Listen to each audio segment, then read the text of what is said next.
So అందరికీ నమస్కారం. ఇప్పుడు ఇంతసేపు ప్రెసిడెంట్ నరేష్ గారు మాట్లాడారు. యాక్చువల్గా నరేష్ గారు మాట్లాడిన కొన్ని విషయాలు నేను మళ్ళీ రిపీట్ చేస్తా. ఎందుకంటే నరేష్ గారు, నేను, రాజశేఖర్ గారు మేమంతా ఒక ప్యానెల్గా ఇంకొక ప్యానెల్తో మేము పోటీ పడి గెలిచిన తర్వాత మళ్ళీ నేను, రాజశేఖర్ గారు ఏ ప్యానెల్తో అయితే మేము ఎదురు ఫైట్ చేశామో అదే ప్యానెల్కి సపోర్ట్గా వెళ్ళి నరేష్ గారికి ఎగెయిన్స్ట్గా మేము మాట్లాడాం. అదే ప్యానెల్తో ఇదే విధంగా మెంబర్స్కి లెటర్స్ మేము రాసాము. అంటే ఆపోజిట్ ప్యానెల్తో, ఏది శివాజీ రాజా గారు హెడ్ చేసిన ఒక ప్యానెల్తో మేము ఏ ప్యానెల్తో అయితే ఫైట్ చేసామో ఆ ప్యానెల్తో మేము నరేష్ గారిని ఎదిరించి, నరేష్ గారు వల్ల మాకు ఈ ఇష్యూస్ ఉన్నాయి, ఇవి మనమందరం సార్ట్అవుట్ చేసుకోవాలని ఇదే విధంగా ఈరోజు హేమ గారు నిన్న ఒక లెటరు, అంటే ఆవిడ పర్సనల్గా నేను పంపించాను, మెంబర్స్కి నా ఫ్రెండ్స్కి పంపించానని చెప్పినప్పటికీ అది మరి ఎవరు లీక్ చేశారో, ఎవరన్నా వాళ్ళ ఇంట్లో వచ్చి దొంగతనంగా తీసుకెళ్ళి ఎవరికన్నా చెప్పారో, లేకపోతే ఆవిడ నమ్మిన మెంబర్స్ ఆవిడని బ్యాక్ స్టాప్ చేసి మరి మీడియాకి ఇచ్చారో మనకు తెలియదు. కానీ అది మీడియాలోకి అయితే ఆవిడ వాయిస్ మెసేజ్ కానీ ఆవిడ లెటర్ కానీ తప్పకుండా మీడియాలోకి వచ్చింది. అండ్ దెన్ దాని తర్వాత ఫాలోడ్ ఆవిడ ఏబిఎన్లో ఒక ఇంటర్వ్యూ కూడా ఇచ్చారు. సో దీని గురించి యాక్చువల్గా మీడియాకి వెళ్ళొద్దు, మీడియాలో మాట్లాడుకోవద్దు, మన విషయాలు మనం సాల్వ్ చేసుకుందాము. ఇది ప్రజలకి అవసరం లేని ఒక సమస్య. ఇది ఇండియా చైనా, ఇండియా పాకిస్తాన్ సమస్య కాదు, మూవీ ఆర్టిస్ట్ అసోసియేషన్కి సంబంధించిన ఒక సమస్య. ఏదున్నా మన ఇండస్ట్రీలో పెద్దవాళ్ళు ఉన్నారు, మన సమస్యలు మనం చర్చించుకుందాం, మన ప్రాబ్లమ్స్ మనం సాల్వ్ చేసుకుందాం. మనం అనవసరంగా మీడియాకి వెళ్ళి మనం ఫూల్స్ కావద్దని చాలాసార్లు చాలా నిర్ణయాలు తీసుకున్న తర్వాత కూడా ఇలాగొచ్చి ఎందుకు మాట్లాడాల్సి వస్తుందంటే వేరే ఆప్షన్ లేక మాట్లాడాల్సి వస్తుంది. అంటే ఇప్పుడు మాట్లాడకుండా ఉంటే కనుక ఏదైతే నిన్న హేమ గారు మీడియాలో చెప్పారో, లేకపోతే ఆవిడ వాయిస్ మెసేజ్ అవ్వచ్చు, లేకపోతే మెంబర్స్కి ఏ లెటర్ అయితే అడ్రస్ చేశారో అవి నిజాలుగా అందరూ కన్సిడర్ చేయొచ్చు. సో అందుకోసమే ఈరోజు ఇలా కూర్చొని మాట్లాడాల్సి వచ్చింది. నేను ఎవరి సైడ్స్ మాట్లాడలేదండి. నరేష్ గారు నా పక్కనే ఉన్నప్పటికీ కూడా నేను ఆయన సైడ్ మాట్లాడలేదు. అటు లేకపోతే హేమ గారు, బెనర్జీ గారు, ఒక సోకాళ్ళు ఒక 14-15 మంది ఈసీ మెంబర్స్ని ఆవిడ కలుపుకున్నారు. 11 మంది ఈసీ మెంబర్స్ మేమని హేమ గారు కలుపుకున్నారు. మరి మేము ఎవరో నాకు తెలియదు. ప్రస్తుతానికి హేమ గారి గురించి మటుకు మాట్లాడతాను నేను. ఆవిడ చాలా ఇన్కరెక్ట్గా మాట్లాడారు కాబట్టి అది కరెక్ట్ చేయడం అవసరమని ఈరోజు కూర్చొని మీ ముందు మాట్లాడుతున్నాను. నరేష్ గారు చెప్పినట్టుగా 29th జూలై ఒక వర్చువల్ ఈసీ మీటింగ్ జరిగింది. అందులో కృష్ణరాజు గారు, గిరిబాబు గారు లేరు, కృష్ణరాజు గారు, శివకృష్ణ గారు, మోహన్ బాబు గారు, డిఆర్సీ తరఫు నుంచి మురళీమోహన్ గారు, ఈ నలుగురు డిఆర్సీ తరఫు నుంచి పార్టిసిపేట్ చేయగా ఆల్మోస్ట్ అందరు ఈసీ మెంబర్స్ పార్టిసిపేట్ చేశారు ఆ వర్చువల్ జూమ్ మీటింగ్లో. ఆ రోజు చాలా అంటే ఆల్మోస్ట్ 2.5 hours జరిగింది డిస్కషన్. 2.5 hours డిస్కషన్లో చాలా డెసిషన్స్, అంటే ఇది ప్రతిదీ డిస్కస్ చేసాం. అకౌంట్స్ దగ్గర నుంచి అకౌంట్స్ అందరూ ఆమోదించడం జరిగింది. ఆ పర్టికులర్ మీటింగ్లో ఆడిటర్ గారు as well as legal advisor గారిని కూడా ఇంక్లూడ్ చేశాము. ప్రతి మెంబరు మాట్లాడారు, ప్రతి మెంబర్కి ఉన్న డౌట్స్ క్లారిఫై చేయడం జరిగింది. బట్ అగైన్ మళ్ళీ ఆ లెటర్లో eligibility of the existing meeting గురించి ఎందుకు మాట్లాడాల్సి వస్తుంది అన్నది నాకు అర్థం కాలేదు. ఎందుకంటే ఇప్పుడు ప్రతిసారి మార్చ్ టు మార్చ్ ఎలక్షన్స్ జరుగుతాయి. సో ఈసారి మార్చ్లో ఎలక్షన్స్ జరగలేదు కాబట్టి ఇప్పుడున్న కమిటీకి పవర్ ఉందా అన్న క్వశ్చన్ ఒక మెంబర్ డాక్టర్ రవి గారు అడగడం జరిగింది. దానికి క్లియర్గా లీగల్ అడ్వైజర్ గారు మళ్ళీ ఒకసారి ఎలక్టెడ్ బాడీ మళ్ళీ ఎలక్షన్స్ జరిగేంత వరకు this elected body has got all the powers to run the offices అన్నది చాలా క్లియర్గా చెప్పడం జరిగింది. ఇలాగ ప్రతి క్వశ్చన్స్కి అంటే I request the media or the members, మెయిన్గా మీడియా కూడా రావాలి. అండ్ మెంబర్స్, ప్రతి మెంబర్ని మేము ఇండివిజువల్గా చెప్పలేను కాబట్టి నేను చెప్తున్నాను. I'm not taking any sides. ఆ ఈసీ మీటింగ్ మినిట్స్ కూడా నేను నోటీస్ బోర్డులో పెట్టిస్తాను. ఒక్కసారి ఆ ఈసీ మీటింగ్లో ఏమేమి క్వశ్చన్స్ అడిగారు, వేటికి సమాధానాలు చెప్పామో దేనికి అన్నిటికీ ఒక క్లారిటీకి వచ్చి మొత్తం ఈసీ మెంబర్స్ ఒక తాటి మీదకి వచ్చి ఒక డెసిషన్ తీసుకొని August 22nd ఏజీఎం నడుపుతాము. ఆ ఏజీఎంలో ఎలక్షన్స్ గురించి డిస్కస్ చేస్తాము, అకౌంట్స్ రాటిఫై చేసుకుంటాము. ఎలక్షన్ డిస్కషన్ అంటే డిసైడింగ్ ద డేట్ ఆఫ్ ఎలక్షనే, అంతే కదా. ఏ రోజు ఎలక్షన్ పెట్టుకోవాలన్నది ఈరోజు ఈసీ మీటింగ్లో డేట్ ఫిక్స్ చేసేయాలి. అంటే ఫస్ట్ జనరల్ బాడీ మీటింగ్లో ప్రతిసారి మార్చికి జరిగే ఎలక్షన్స్ ఇక నుంచి సెప్టెంబర్లో జరిగితే బాగుంటుంది అని పరుచూరి గోపాలకృష్ణ గారు ఒక సజెషన్ చేశారు. అప్పుడు the total executive committee members అందరూ కూడా అటెండ్ చేశారు. జనరల్ బాడీలో చాలా ఫస్ట్ జనరల్ బాడీ అంటే మేము విన్ అయిన తర్వాత ఫస్ట్ జనరల్ బాడీలో మా కమిటీ విన్ అయిన తర్వాత ఫస్ట్ జనరల్ బాడీలో ఎప్పుడైతే పరుచూరి గోపాలకృష్ణ గారు సజెస్ట్ చేశారో దానికి కూడా ఒక రీజన్ చెప్పారు ఆయన. మనం మార్చిలో కనుక ఎలక్షన్స్ పెట్టి మనం గెలిచిపోతే మనకి జూన్లో మనము జనరల్ బాడీ పెడతాము. అప్పుడు మనకి ముందు వర్క్ చేసిన కమిటీ పెట్టిన ఖర్చుల్ని అకౌంట్స్ని మనము రాటిఫికేషను మనం ఎక్స్ప్లెనేషన్ ఇవ్వాల్సిన అవసరం వస్తుంది. అది that is leading to lot of confusions. కాబట్టి సెప్టెంబర్కి ఎలక్షన్స్ గనక జరుపుకుంటే ఏ కమిటీ అయితే ఫంక్షన్ చేసిందో 2 years ఆ కమిటీ జనరల్ బాడీలో క్లియర్గా ఉన్న అకౌంట్స్ అన్నీ రాటిఫై చేసి వాళ్ళకి ఇవ్వాల్సిన సమాధానాలన్నీ ఇచ్చి వాళ్ళు ఎలాగ వర్క్ చేశారో ఆ టర్మ్లో ప్రతిదానికి ఏజీఎంలో ప్రతి మెంబర్కి సమాధానం చెప్పి వాళ్ళు ఎగ్జిట్ అయితే కొత్త కమిటీ వచ్చినప్పుడు కొత్తగా ఫ్రెష్గా వర్క్ చేయడానికి బాగుంటుంది అని ఆయన ఇచ్చిన సజెషన్ని టోటల్ కమిటీ మెంబర్స్ అంత మొత్తం ఈసీ మెంబర్స్ అందరూ as well as the general బాడీలో ఆ రోజు అటెండ్ అయిన ప్రతి మెంబరు యాక్సెప్ట్ చేసి ఇలాగ వెళ్దాము అని అనుకున్నారు. ఆ తర్వాత సెప్టెంబర్ నుంచి ఎలక్షన్స్ అనే ఒక ఉద్దేశంతోనే నడుపుతూ వచ్చాము. ఆ తర్వాత జరిగిన 1-2 ఈసీ మీటింగ్లు కూడా జరిగాయి. వాటిల్లో కూడా మళ్ళీ ఈ జనరల్ బాడీ ఎలక్షన్స్ అన్నది డిస్కస్ చేసుకోకపోయినప్పటికీ అందరిమీ ఒక అండర్స్టాండింగ్తో సెప్టెంబర్ నుంచి ఎలక్షన్స్ అన్న థాట్లోనే నడిచింది. కానీ సరే మార్చిలో పెట్టాలన్నా ఏప్రిల్లో పెట్టాలన్నా మెయిన్గా కోవిడ్ ఈ పాండమిక్ సిచ్యువేషన్లో మార్చిలో కానీ ఏప్రిల్లో కానీ మన ఎలక్షన్ పెట్టే పరిస్థితి లేకుండా అది కూడా మొన్న ఈసీలో చాలా క్లియర్గా సరే మీరు అలాగనుకున్నారు మేము ఇలాగనుకున్నాం ఏదేమైనా పెట్టాలనుకున్నప్పటికీ మనకి కోవిడ్ సిచ్యువేషన్ ఉన్నందువల్ల జరగలేదు, గవర్నమెంట్ ప్రోటోకాల్ ఉంది, వీటన్నిటి వల్ల జరగలేదు. ఓకే ఇప్పుడు మన అంతా ఒక అండర్స్టాండింగ్కి వచ్చి సెప్టెంబర్లో పెట్టుకుందాం. As per the first general బాడీలో తీసుకున్న నిర్ణయం ప్రకారం సెప్టెంబర్ 2nd సండే ఎలక్షన్స్ పెట్టుకుందాం అన్న థాట్ ఉంది. అది అలా ఉంచుకుందాం. కానీ ఇప్పుడు ఈరోజు ఈసీ మీటింగ్లో డేట్ ఫైనలైజ్ చేయాలి అని కొంతమంది మెంబర్స్ అడిగినప్పుడు మన డిఆర్సీ చైర్మన్గా కిషన్రాజు గారు అవ్వచ్చు, మోహన్ బాబు గారు అవ్వచ్చు, అందరం కలిసి ఏమన్నారంటే ఇప్పుడు మనము డేట్ అన్నది అనౌన్స్ చేయకుండా మనము ఇది ఏజీఎంలో పెట్టుకుందాము. ఇమీడియట్గా ఈ రోజు నుంచి 21 daysలో వర్చువల్గా ఈ ఏజీఎం కూడా వర్చువల్గానే కండక్ట్ చేస్తున్నాము. మళ్ళీ సేమ్ కోవిడ్ ప్రోటోకాల్ వల్ల ఈరోజు మనం ఫిజికల్గా ఏజీఎం కండక్ట్ చేయలేము కాబట్టి అందరిమీ ఎలక్షన్స్కి ప్రిపేర్ అయ్యాం కాబట్టి ఈ ఎలక్షన్ డేట్ అన్నది ఏజీఎంలో మనము ఫైనలైజ్ చేసుకుందాము అని ఒక అండర్స్టాండింగ్ వచ్చాం. ఈ AGM in between AGM DRC కూడా ఒకసారి వాళ్ళు మీట్ అయ్యి అసలు ఎలక్షన్స్ ఎలా నడపాలి, ఏమి నడపాలి, ఉన్న ప్రోటోకాల్ ఏంటి, రేపు కోవిడ్ సిచ్యువేషన్ ఎలా ఉంటుంది, వీటన్నిటి మీద కూడా పెద్దలు కూడా ఒక నిర్ణయం తీసుకుంటాం, మాకు కొంచెం టైం ఇస్తే ఇవన్నీ డిస్కస్ చేసి హెల్దీగా ఎలక్షన్స్ డేట్ అనేది ఫైనలైజ్ చేసుకుందాం అనుకున్నాం. అసలు ఇందులో కన్ఫ్యూజన్ ఏంటో నాకు అర్థం కాలేదు. దాని గురించి మళ్ళీ ఎందుకు హేమ గారు మాట్లాడాల్సి వచ్చిందో కూడా నాకు అర్థం కాలేదు. అలాగే నరేష్ గారు ప్రెసిడెంట్గా ఉండిపోవాలనుకుంటున్నారా, ఆయనకి కుర్చీ దిగడానికి ఇష్టం లేదు, లేకపోతే దానివల్ల కొంతమంది అటువైపు చాలా ప్రయత్నాలు జరుగుతున్నాయి, ఇవన్నీ కూడా చాలా తప్పండి. అక్కడ ఆ పొజిషన్లో నరేష్ గారు ఉన్నా, బెనర్జీ గారు ఉన్నా, ఎవరున్నా, హేమ గారున్నా నేను అదే మాట్లాడతా. అలాంటి ఒక డిస్కషను రాలేదు, అలాంటి ఒక థాటు లేదు, అంత పని లేకుండా ఎవరు ఇక్కడ పని కూడా చేయటం లేదు. చాలా క్లియర్గా నరేష్ గారు నెక్స్ట్ ఎలక్షన్కి తను ఈ ఒక్క టర్మ్ ఆయన ప్రెసిడెంట్గా ఉంటానని చెప్పారు. ఆ మాట మీద ఆయన ఆ రోజు నుంచి ఈ రోజు వరకు ఉన్నారు. ఇక్కడ నిన్న హేమ గారు చెప్పిన ఈ మాటలన్నీ కూడా చాలా తప్పుగా అనిపించాయి నాకు. ఎందుకంటే ఒక అండర్స్టాండింగ్తో మన అందరం కలిసి కూర్చొని మాట్లాడుకున్నాం, ఈసీలో కొన్ని డెసిషన్స్ తీసుకున్నాం. అసలు అవసరం ఏమొచ్చింది ఇప్పుడు? ఎలక్షన్స్ ఎవరు పెట్టమంటున్నారు? మెంబర్స్కి కన్ఫ్యూజన్ దేనికి? మనం మెంబర్స్ని ఎక్కడికి లీడ్ చేస్తున్నాం? మెంబర్స్ అనే వాళ్ళకి దయచేసి నేను ఏమి రిక్వెస్ట్ చేస్తున్నానంటే please give them the freedom to think and vote. మనం ఎవరికి ఓట్ చేయాలి, మనకి ఎవరు పని చేస్తారన్నది దయచేసి వాళ్ళని ఆలోచించుకొని ఓట్ చేయనివ్వండి. మనం ఎందుకు ఇన్ని కైండ్ ఆఫ్ ఒక కన్ఫ్యూజన్స్ వాళ్ళ మైండ్లోకి మనం తీసుకెళ్తున్నాం? ఇప్పుడు నిన్న చెప్పిన హేమ గారు మాట్లాడిన కొన్ని వాట్సాప్లో కొన్ని విషయాలు అయితే తప్పకుండా మాట్లాడాల్సిన అవసరం ఉంది. ఎందుకంటే ఫండ్ అంతా తీసేసి ఖర్చు పెట్టేస్తున్నారు.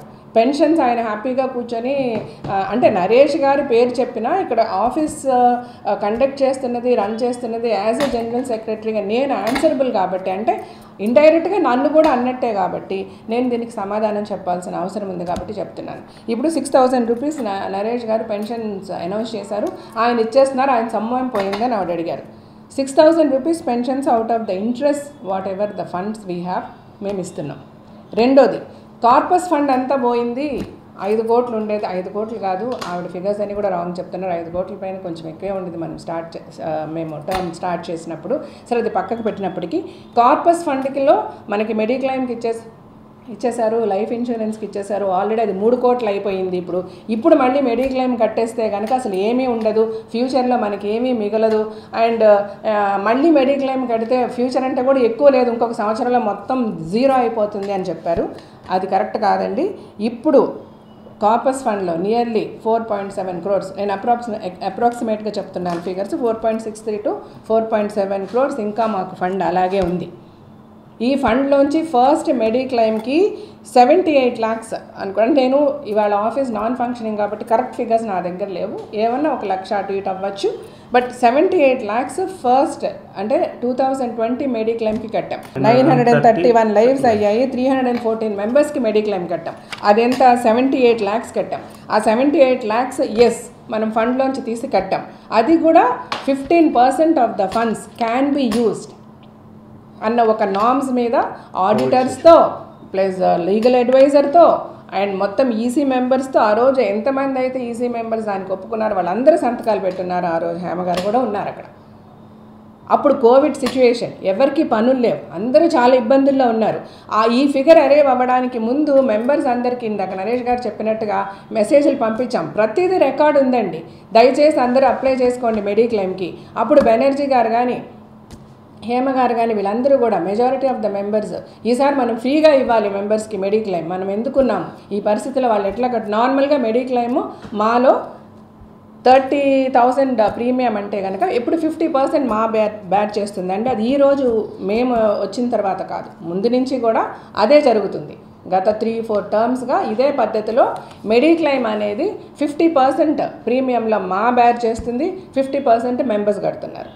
ఈసారి లాస్ట్ టైం జరిగినప్పుడు ఎక్కువ మంది కట్టాల్సి వచ్చింది, ఎందుకంటే అందరు మెంబర్స్ యునానిమస్గా చాలా మంచిగా ఓపెన్గా బెనర్జీ అనే దగ్గర నుంచి అందరూ కూడా మీరు ఏంటి ఇంత కట్టాలని కూడా మెన్షన్ చేయకండి మెసేజ్లో, సో మళ్ళీ భయపడిపోయి చాలామంది అప్లై చేసుకోరు, లెట్ దమ్ అప్లై, మనందరం కష్టపడదాం, మనందరం డబ్బులు తెద్దాం, మనందరం ఏమన్నా తక్కువైతే చేద్దాం, but let us all unitedly give health insurance to maximum number of members అని చెప్పి అన్నందువల్లనే అంతమంది 314 మెంబర్స్ అప్లై చేసుకోవడం జరిగింది. వాళ్ళకి 78 lakhs పే చేయడం జరిగింది. అది చేసే ముందు కూడా ప్రతి మెంబర్తో గంటల తరబడి డిస్కషన్ చేయడం జరిగింది. హేమ గారు అన్నారు ఇంక్లూడింగ్ ఈసీ మెంబర్స్ ఈసారి కట్టలేమండి డబ్బులు అన్నారు, అందరినీ కన్సిడర్ చేయమన్నారు. ఫైన్, ఎంతవరకు వీలైతే అంతవరకు ఫ్రీగా చేయండి అన్నారు. చేద్దాం, మన వల్ల చేతనైంది మనం చేద్దామని అందరం కలిసి అనుకొని ఆ 78 lakhs కట్టడం జరిగింది. ఆ 78 lakhsతో పాటు ఎస్బీఐ లైఫ్ ఇన్సూరెన్స్ కట్టడం జరిగింది. లైఫ్ ఇన్సూరెన్స్ కూడా సమ్వేర్ అరౌండ్ 28 lakhs కట్టాం. ఆ లైఫ్ ఇన్సూరెన్స్లో దగ్గర 13-14 మందికి ఫ్యామిలీకి 3 లక్షల చొప్పున ఇచ్చాం. అంటే మనం కట్టిన దానికి కంటే ఇంకా ఎక్కువే మెంబర్స్ బెనిఫిట్ పొందారు. నేను ఒక సింపుల్ క్వశ్చన్ అడుగుతున్నానండి హేమ గారిని అందరినీ, మనకి ఫండ్ అనేది అసోసియేషన్లో ఎందుకుంది? మెంబర్స్ చచ్చిపోతుంటే ఫండ్ని ముట్టుకోమేము అని మెంబర్స్ని చచ్చిపోనిస్తామా? మెంబర్స్కే కదండి ఉపయోగపడింది ఈ 78 lakhs మనం కట్టినా లాస్ట్ టైము, లేకపోతే 28 lakhs ఎల్ఐసి మనం ఎస్బీఐ కట్టినా అది మెంబర్సే కదా బెనిఫిట్ అయ్యారు. ఏమన్నా మా ఇంట్లో నేను వెళ్ళి ఒక పెళ్లి చేసుకున్నానా, లేకపోతే నరేష్ గారు వెళ్ళి పార్టీలు పెట్టుకున్నారా, ఇంకొకటి చేసామా? అసలు ఏదైనా సరే మనందరిమీ for the benefit of for the members అని కదా మనం పనిచేస్తున్నాము. మెంబర్స్కే కదా మంచి జరిగింది. ఇప్పుడు కూడా హేమ గారు అన్నట్టుగా 3 కోట్లే ఉన్నాయి, అక్కడ 3 కోట్లు ఖర్చు పెట్టేశారు, ఇదంతా బుల్షిట్ అండి. ఫస్ట్ ఐ రిక్వెస్ట్ హేమ గారు to come and check the accounts to see what are the bank balances, bank balance ఎంత ఉంది, ఫండ్స్లో ఎంత మిగిలాయి, పెన్షన్స్కి ఎంత వెళ్తుంది, ఎంత ఇంట్రెస్ట్ వస్తుంది, ఎంతమందికి పెన్షన్స్ ఇస్తున్నాము. 50 మందికి పెంచేశారు, 33 మందికి 34 మందికి మ్యాక్సిమం 35 మందికి ఇప్పుడు పెన్షన్స్ ఇస్తున్నాము. ఆ పెన్షన్స్ కూడా ఇంట్రెస్ట్లోంచి ఇస్తున్నాము. ఇంకొకటి ఆవిడ అంటూ ఉన్నారు మా టైంలో మేమున్నప్పుడు హ్యాట్స్ ఆఫ్ టు హేమ గారు, ఇన్ని ఇయర్స్ ఆవిడ మాలో పనిచేశారు. ఆవిడ she loves the association, she does a lot for the association, I really appreciate. కానీ హేమ గారు అన్నట్టుగా మేము ఎప్పుడూ ఫండ్స్లోంచి డబ్బులు తీయలేదు, మేము ఎక్స్పెన్సెస్ కూడా మేము బయట నుంచే తెచ్చుకున్నాము. ఛాయ్ ఇక్కడ అసలు ఛాయ్ ఎవరిమి తాగము, ఛాయ్ కూడా మా డబ్బులతో తెచ్చుకున్నాము, బయట నుంచి అడుక్కొని తెచ్చి మాని నడిపించాము, కానీ ఇప్పుడు ఇందులోంచి మాలోంచి పీకేసి మేము ఖర్చు పెట్టలేదు అన్నారు ఆవిడ. ఇప్పుడున్న పాండమిక్ సిచ్యువేషన్లో ఎవరిని ఏ షోలు చేయగలము, ఎవరిని ఏం అడగగలము, ఎవరు వచ్చి హెల్ప్ చేయమని అడగగలము. ఎవడి కుటుంబాన్ని ఎవడు ఎలా కాపాడుకోవాలని చచ్చిపోతున్నారు ఇక్కడ. ఈ పరిస్థితుల్లో వెళ్ళి ఏమండి దేహి మాకు చేయండి అని వెళ్ళి అడగాలమ్మా? అంత కర్మలో ఉందమ్మా. మా ఎలక్షన్కి మేము కంటెస్ట్ చేసే ముందు మోస్ట్ ఆఫ్ ద పెద్ద హీరోస్ నాకు చెప్పారు, పద్ధతిగా చేయండి జీవిత, మేమందరం యూఆర్ ఆల్ విత్ మేము తీసుకున్న రెమ్యూనరేషన్ ఎవ్రీ మూవీకి ఇంత అని ఇలా మీరు అడిగితే ఇస్తామన్నారు. కానీ ఏ మొహం పెట్టుకొని వెళ్ళి అడగాలి? ఆవిడ అన్నారు, హేమ గారు అన్నారు, నరేష్ గారు ఏమండి పాండమిక్ ఉంది కదా, ఈ సిచ్యువేషన్ మేము ఎలా డబ్బులు అడుగుతామని అన్నారు. సరే 1 year ఏమన్నా చెయ్యాలి అంటే మీరు ఎవరన్నా చేయనిచ్చారా? 24 గంటలు గొడవలే. ఈసీ మీటింగ్లకు వెళ్తే అదొక థర్డ్ వరల్డ్ వార్ లాగా నడుస్తుంది EC meeting. 24 hours. Last time ఏం జరిగింది, ఆ ముందే ఏం జరిగింది? నేను ఈరోజు నరేష్ గారిని కూడా పక్కన పెట్టుకొని మాట్లాడుతున్నాను. ఈ గొడవలు తప్ప నేను రాజశేఖర్ గారు వచ్చి ఏం అడిగాం? సరే ఎందుకండి ఆ ఫారెన్ ఇన్సిడెంట్నే మీరు పెట్టుకొని మళ్ళీ దెబ్బలాడుకుంటారు. జరిగిపోయింది, ఎలక్షన్ అయిపోయింది, గెలిచేసాము, మనం ఒక టీమ్గా కలిసి పనిచేద్దాము, ఇక నుంచి ఏమున్నా డైరెక్ట్గా మాట్లాడుకుందాము, ఏదైనా డిస్కస్ చేసుకుందాము అని అడిగినప్పుడు కొన్ని సందర్భాల వల్ల అటు నరేష్కి ఇబ్బంది అయింది, కొన్ని సందర్భాల వల్ల వాళ్ళకి ఇబ్బంది అయింది, మధ్యలో అందరూ కలిసి మాట్లాడుకుందాం అన్నందువల్ల మాకు ఇబ్బంది అయింది. ఈసారి మెడిక్లెయిమ్ కడితే ఉన్న డబ్బులు కూడా అయిపోతాయి. ఇవన్నీ ఫస్ట్ చాలా రాంగ్ క్యాల్కులేషన్స్. నేను మీకు చెప్పాల్సింది ఏంటంటే, లాస్ట్ టైం మెడిక్లెయిమ్ 78 lakhs కడితే 96 lakhs మెంబర్స్ వాడుకున్నారండి. Are we not happy? 1,00,000 రూపాయలు పెట్టి మెంబర్షిప్ తీసుకొని ఒక మా అసోసియేషన్లో ఒక మెంబర్కి ఉపయోగపడిందండి. అది దేనికి? వాళ్ళ జీవితాలు, వాళ్ళ లైఫ్స్ కాపాడుకోవడానికి డ్యూరింగ్ కోవిడ్ పీరియడ్ ఆ డబ్బు ఉపయోగపడింది. అంతకంటే మనం ఫండ్ రైజ్ చేసాం, మేము కష్టపడి ఫండ్ రైజ్ చేసాం. మరి రాళ్ళు మోసి రాళ్ళు కొట్టి బండలు కొట్టి కష్టపడి ఫండ్ రైజ్ చేశారు. దేనికోసం చేశారు? మెంబర్స్ వెల్ఫేర్ గురించి చేసాం. ఇప్పుడు ఆ మెంబర్స్ వెల్ఫేర్కే కదా అది ఉపయోగపడింది. దాని గురించి మనం ఎందుకంత బాధపడుతున్నాము, దాని గురించి ఎందుకు అట్లాగా రాంగ్గా ఒక ట్రాక్ తీసుకెళ్ళి చెప్పదలుచుకుంటున్నాం అన్నది నాకు అర్థం కావట్లేదు. సో అలాగే ఎస్బీఐ లైఫ్ ఇన్సూరెన్స్ 16 మంది మెంబర్స్ చనిపోతే ఫ్యామిలీకి 3 లక్షల చొప్పున 48 lakhs వరకు కవర్ అయిందండి. ప్రతి ఫ్యామిలీకి 3 లక్షల చొప్పున ఇచ్చాం. మనం కట్టింది ఎంత అండి ఎస్బీఐ లైఫ్ ఇన్సూరెన్స్కి? 28 lakhs కట్టామండి ఫండ్ నుంచి. సో ఏది కట్టినా ఏం చేసినా మొత్తం మనము టువర్డ్స్ ఈసారి మెడిక్లెయిమ్తో కలుపుకొని మ్యాక్సిమం మనము స్పెండ్ చేసింది మెడిక్లెయిమ్ లైఫ్ ఈ ఇయర్ 2021 మెడిక్లెయిమ్ లైఫ్ ఇన్సూరెన్స్తో కలిపితే మ్యాక్సిమం అరౌండ్ 2 crores మనము ఆ ఫండ్ నుంచి తీసాం. బట్ యాడ్ ఆన్ అయింది నియర్లీ 1.2 వరకు ఫండ్స్ వచ్చాయండి. ఆవిడ ఏమీ రాలేదు అంటుంది. 82 lakhs మెంబర్షిప్స్ నుంచి వచ్చాయి. ఆ మెంబర్షిప్స్ కూడా ఎంతో ఎంతూసియాస్టిక్గా ఎంతమంది మెంబర్స్ వాళ్ళు కష్టపడి వాళ్ళు పనిచేసింది, ఎంత స్క్రూటనీ చేసి ప్రతి మెంబర్కి మనం కన్ఫర్మ్ చేసే ముందు ఒక కమిటీ చేసి, అంటే వీళ్ళ మధ్య అంటే ప్రతిసారి కొట్టుకోవడమే కదా 2 panelsగా. సో మధ్యలో నేనుండి ఒక గ్రూప్ ఒకటి క్రియేట్ చేసి ప్రతిదీ ఆ గ్రూప్లో పెడుతూ మేము అంత వర్క్ చేసి ఇంతమంది మెంబర్స్ని తీసుకొని నియర్లీ 82 lakhs మేము మెంబర్షిప్స్ దగ్గర నుంచి వచ్చింది. అలాగే బయట ఇందాక నరేష్ గారు అన్నట్టు రాజశేఖర్ గారు ఒక 10 lakhs, ఆయన ఒక కోవిడ్ టైంలో ఒక 16 లక్షలు మెంబర్స్కి ఖర్చు పెట్టారు. ఎంతోమందికి ఫుడ్ గ్రెయిన్స్ ఇచ్చాము, ఎన్నో హాస్పిటల్స్, ఇలాగ అన్ని డబ్బులుగా చూసుకుంటేనే మోర్ దాన్ 1 crore ఫండింగ్ లోపలికి వచ్చింది. ఈరోజు 4.63 crores ఫండ్తో మేము ఉన్నాం. ఇన్ స్పైట్ ఆఫ్ మెడిక్లెయిమ్లు కట్టి ఇన్సూరెన్స్లు కట్టి ఇవన్నీ చేస్తే అంటే అసలు ఎక్కడ మంచి డబ్బు మిస్యూటిలైజ్ అవుతుంది, లేదంటే ఆవిడ మిస్యూటిలైజ్ ఆవిడ అన్నారులేండి, మిస్యూటిలైజ్ చేసి ఏదో మోసాలు చేసేసి తీసుకెళ్ళిపోయామని మేము అనలేదు. కానీ ఉన్న ఫండ్నంతా పెన్షన్లకు ఇచ్చేస్తున్నారు, లేకపోతే మెడిక్లెయిమ్లు కట్టేస్తున్నారు, ఇలాగైపోతే మనం ఏమైపోతామని. అలాగా కాదండి. 110% ప్రతి మెంబర్కి మేము చెప్పదలుచుకుంటున్నది కట్టిన డబ్బులు ఇవి. అంటే దయచేసి ఏ మెంబర్ అన్నా కూడా ఓపెన్గా ఆఫీస్కి రావచ్చు, కనుక్కోవచ్చు, ప్రతి అకౌంట్ డీటెయిల్స్ మీరు చూసుకోవచ్చు. మనకి బ్యాంకులో ఏదన్నా ఇంట్లో తీసుకెళ్ళిపోయి లేదా గుంట తవ్వి లోపల పెట్టేసే విషయాలు కాదు కదండి. ఇవన్నీ ఓపెన్ థింగ్స్. బ్యాంకులో ఎంత ఉంది, ఎంత ఖర్చు పెట్టాం, దేనికి ఖర్చు పెట్టాం, ఎవరికి ఇచ్చాం, ఏది ఇచ్చినా పెన్షన్లు ఇచ్చినా వెల్ఫేర్ ఆఫ్ ద మెంబర్స్ గురించే కదండి. మెడిక్లెయిమ్ కట్టినా వెల్ఫేర్ ఆఫ్ ద మెంబర్స్ గురించే కదా. ఎస్బీఐ కట్టిన ఎస్బీఐ కట్టిన మెంబర్స్ వెల్ఫేర్ గురించే కదా. దీనివల్ల బాగుపడింది ఎవరు? మెంబర్సే కదా. ఏ విధంగా ఇక్కడ మెంబర్స్ని మోసం చేస్తున్నాము? ఇప్పుడు సరే 1 ఇయర్ ఎవరు ఏం పని చేశారు, ఏం సంపాదించారు, మరి మిగిలిన ఇప్పుడు మేమంతా ఒకటి అని ఒక గ్రూప్ గురించి మాట్లాడుతున్నారు. మరి వాళ్ళంతా కష్టపడి తెచ్చేయచ్చు కదా లక్షలు, ఎవరు ఆపుతున్నారు? డబ్బులు తీసుకురండి, మీకంతా మీకున్న ఫేస్ వాల్యూ మాకు లేకపోవచ్చు, మీరు అడిగితే ఇచ్చే డబ్బులు మాకు ఇవ్వకపోవచ్చు, దయచేసి తీసుకురండి ప్లీజ్. ఎవరు వద్దంటున్నాం? మీరు ఏదన్నా ఫండ్ తీసుకొస్తే మేము అకౌంట్లో ఏమైనా బయట ఇక్కడ ఎవరన్నా పడేస్తున్నారా? మొన్న ఈసీ మీటింగ్లో కూడా అన్నాం, ఈసారి లాస్ట్ టైం మెడిక్లెయిమ్లో మోస్ట్ ఆఫ్ ద మెంబర్స్ కట్టలేదు. లాస్ట్ టైమే కట్టలేదు అని అనుకుంటే అంతకుముందు టర్మ్స్లో కూడా నేను చూశాను. మరి మీరందరూ నడిపిన అంతకుముందు టర్మ్స్లో కూడా మెడిక్లెయిమ్ 50% మూవీ ఆర్టిస్ట్ అసోసియేషన్ కడితే 50% మెంబర్స్ కట్టాలంటే ఆ 50%లో 20-25% కట్టారు. అలాగే ఈసారి లాస్ట్ టైం కోవిడ్ వల్ల ఆ 25% అనేది 10% కట్టారు. దానిని రెక్టిఫై చేయడానికి డెఫినెట్గా ప్రయత్నిద్దాము.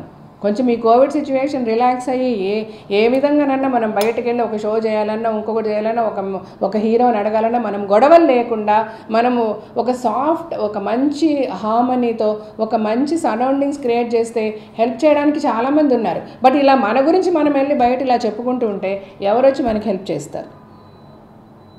అసలు ఇక్కడ ఏం జరిగిపోయిందని మనం మాట్లాడుతున్నాం. ఎలక్షన్స్ ఎవరు పెట్టమంటున్నారు? ఎవరు ప్రెసిడెంట్ సీట్లలో కూర్చొని ఉండిపోవాలి? ఎవరు చెప్పారు? మీరు ఎక్కడ విన్నారు? ఎవరో అనుకుంటున్నారు, ఎవరో చేసుకుంటున్నారు అని మెంబర్స్కి ఇట్లాగా రాంగ్గా గైడ్ చేయడం చాలా తప్పు. హేమ గారు, డైరెక్ట్గానే నేను మీకు చెప్తున్నాను. ఈసీ మీటింగ్లో మీరు ఉన్నారు, నేను ఉన్నాను, అందరివి ఉన్నాము. అంత క్లియర్గా ఇదే మరి ఈసీ మీటింగ్లో ఏ ఆర్గనైజేషన్ అయినా, ఏ అసోసియేషన్ అయినా జనరల్ బాడీలో పక్కా మనం తీసుకున్న డెసిషన్స్ రాటిఫై చేయాలి. General body is the supreme authority అని అందరికీ తెలిసిన విషయమే. మాటల్లో అన్నారు కూడా మొన్న మీరు, మేమంతా ఈసీలోనే డెసిషన్ తీసేసుకుంటామండి, జనరల్ బాడీ అవసరం లేదు, ఇప్పుడు ఎలక్షన్ డేట్ డిసైడ్ చేయండి అని అన్నారు. అలా ఎలా అంటారు? జనరల్ బాడీలో మనం డిసైడ్ మాట్లాడుకోకుండా ఎలక్షన్ డేట్ ఎలా తీసుకోగలుగుతాం? అందుకనే మీకు చెప్పి మీకు ప్రామిస్ చేసి మీరు డిలే చేసేస్తారు ఏజీఎం అని నన్ను అంటే కూడా నేను మీ అందరికీ ప్రామిస్ చేశా, ఎట్టి పరిస్థితులు ఈ రోజు నుంచి 21 డేస్లో నేను ఏజీఎం పెడతానండి, అది వర్చువల్గా పెట్టిస్తానండి. I will make sure it will work and ఏజీఎంలో మనం ఎలక్షన్ గురించి కాల్ తీసుకుందాము, అందరికీ ఎలక్షన్స్ కావాలి అని. ఇంకెందుకు మీరు ఎవరిని ఏ విధంగా రాంగ్ గైడ్ చేయాలని ఆర్ మిస్గైడ్ చేయాలని నిన్న ఇంటర్వ్యూ ఇవ్వాల్సి వచ్చింది, లేకపోతే ఈ వాట్సాప్ మెసేజ్ పంపించాల్సి వచ్చింది, లేకపోతే మెంబర్స్కి లెటర్స్ పంపించాల్సి వచ్చింది. ఆ లెటర్లో మళ్ళీ ఎలిజిబిలిటీ ఆఫ్ దిస్ కమిటీ అని మళ్ళీ డిస్కస్ చేశారు. ఈసీ మీటింగ్లో మనం ఏం మాట్లాడుకున్నాం? ఆఫీస్కి దయచేసి ప్రతి మెంబర్ని వచ్చి ఈసీ మీటింగ్ మినిట్స్ నేను నోటీస్ బోర్డులో పెడతానండి, ఈసీ మీటింగ్లో ఇప్పుడున్న కమిటీకి ఉన్న ఎలిజిబిలిటీ ఏంటి అన్నది చాలా క్లియర్గా డిస్కస్ చేయడం జరిగింది. దానికి క్లియర్గా లీగల్గా ఒక ఒపీనియన్ ఇవ్వడం జరిగింది. And we're 100% eligible to run the office అన్నది అందరూ యునానిమస్గా యాక్సెప్ట్ చేయడం జరిగింది. అక్కడి నుంచి మేము వర్క్ చేస్తున్నాం. ఏ రోజు మేము వర్క్ చేయడం ఆపలేదు, ఏ రోజు ఏ మెంబర్ని ఆఫీస్కి రావద్దని చెప్పలేదు. ప్రతి ఒక్కరిని పార్టిసిపేట్ చేయమనే చెప్తున్నాం. ప్రతి విషయాన్ని నేను గ్రూప్లో పెడతా, నా దగ్గర అన్ని మెసేజెస్ ఉన్నాయి. మీరు యాక్టివ్గా వచ్చి ఎందుకు పార్టిసిపేట్ చేసి పనిచేయటం లేదు? ఎవరు వద్దంటున్నాం? 100 రూపాయలు తెచ్చిచ్చినా వీ విల్ టేక్ ఇట్ అండి. It is a big help.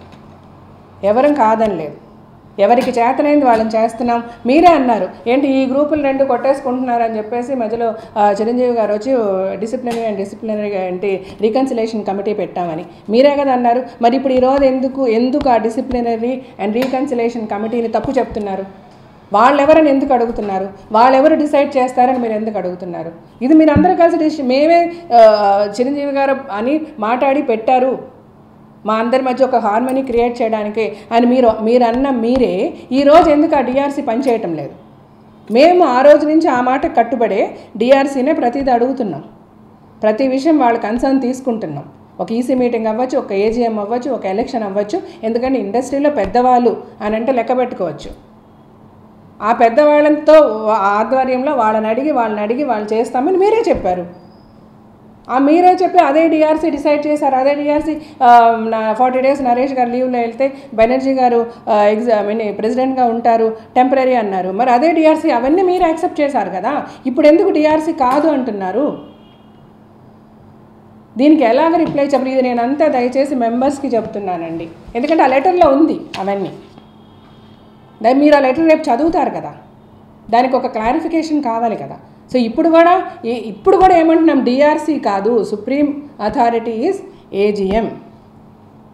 General బాడీలోనే డిఆర్సీ పెద్ద మనుషులు కూడా ఉంటారు. ఎలాగ నడిపించాలి ఎలక్షన్స్, కోవిడ్ ప్రోటోకాల్ ఫాలో చేస్తూ ఏం చేయాలి, ఎప్పుడు చేయాలి. ఎందుకంటే మనం కొట్టుకుంటున్నామని మీరే అంటున్నారు కాబట్టి పెద్దవాళ్ళని తీసుకొచ్చామని మీరే అంటున్నారు. ఆ పెద్దవాళ్ళు సజెషన్స్ ఇవ్వడానికి, ఎలక్షన్స్ వద్దని చెప్పడానికి కాదు. మీటింగ్లు ఎలక్షన్స్ వద్దని ఎవరూ చెప్పలేదు.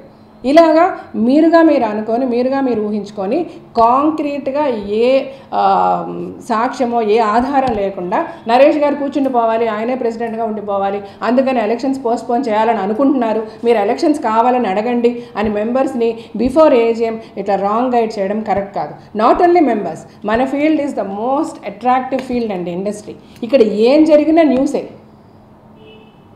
మనల్ని మనం ఎక్కడ పెట్టుకుంటున్నాం ప్రజల్లో, మనం what are we trying to tell the people. ఇక్కడ ఎవరు ఏం చేసేసారు, ఎవరిని ఏం మోసం జరిగిపోయింది, ఎవరిని రావద్దంటున్నారు. అసలు ఇట్స్ లైక్ చాలా హర్టింగ్గా ఉంది అండి ఇలా కూర్చొని మాట్లాడడానికి. బట్ ఒకటి చెప్పదలుచుకుంటున్నాను నేను, అంతా మంచే జరిగింది. మీరు అంటున్నట్టుగా అసలు పైసా రాలేదు అన్నది లేదండి. To the members more than 1 crore మన టర్మ్లో వచ్చిందండి డబ్బులు. అండ్ ఇప్పుడు మనం డ్రైన్ అయిపోయాము, మనకు జీరో బ్యాలెన్స్ కాదండి. 4,70,00,000 వరకు మనకి ఇప్పుడు ఫండ్లో ఉందండి. ఈసారి మెడిక్లెయిమ్ కూడా కట్టేశామండి 60 లక్షలు. మెంబర్స్ దగ్గర నుంచి డబ్బులు రావాలి. ఈసారి రిక్వెస్ట్ చేస్తున్నాం, ఫుల్ ప్రీమియం కట్టుకోవాల్సిన మెంబర్స్, కట్టుకోగలిగిన మెంబర్స్ దయచేసి కట్టుకోండి అంటున్నాం. ప్రతి ఒక్కరు కలిపితేనేనండి చేయగలం.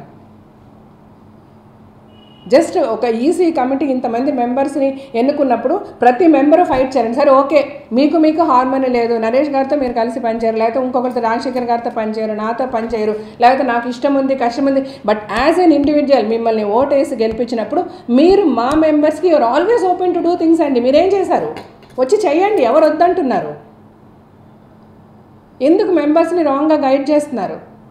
కూర్చొని డబ్బులు ఖర్చు పెట్టేస్తున్నారని. ఎవ్వరు కూర్చొని డబ్బులు ఖర్చు పెట్టేయడం లేదండి.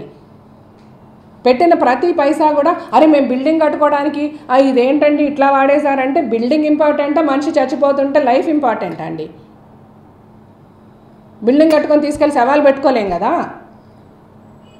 ఈసారి మనం వాడాము 78 లక్షల్లో వాడాము అంటే జనాల మెంబర్స్ జీవితాలు కాపాడబడ్డాయండి దానివల్ల. వాళ్ళు డబ్బులు కట్టుకోలేకపోయారు, కట్టుకోగలిగితే కట్టుకుంటారు. ఈరోజు ఇంతమంది పెద్ద హీరోలు ఉన్న ఇండస్ట్రీ రేపు అవసరం ఉంది, ప్రాబ్లం ఉంది సార్ అంటే ముందుకొచ్చి సహాయం చేయలేరా?